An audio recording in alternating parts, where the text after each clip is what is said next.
Today, we will explore the world of structured problem solving and delve into the intricacies of identifying the underlying causes of issues. Let's get started, shall we? Firstly, we must define the problem we are trying to solve. For instance, let's say we are trying to understand why a product is not selling as expected. We must gather data from various sources, such as sales data and customer feedback, to understand the problem and its potential causes. Next, we brainstorm potential root causes for the problem using techniques like the 5 whys or fishbone diagrams. For example, we may discover that the product is priced too high or does not meet customer needs. Once potential causes have been identified, we need to prioritize and analyze them to determine the most likely root causes. For instance, we may find that pricing is the most likely root cause.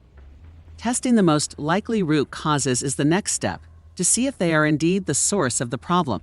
For instance, we may test a lower price point to see if sales improve. Finally, we can implement a solution to prevent the problem from happening again in the future. In this example, we may adjust the product's pricing to better meet customer needs and boost sales. And there you have it, folks, the basic components of root cause analysis.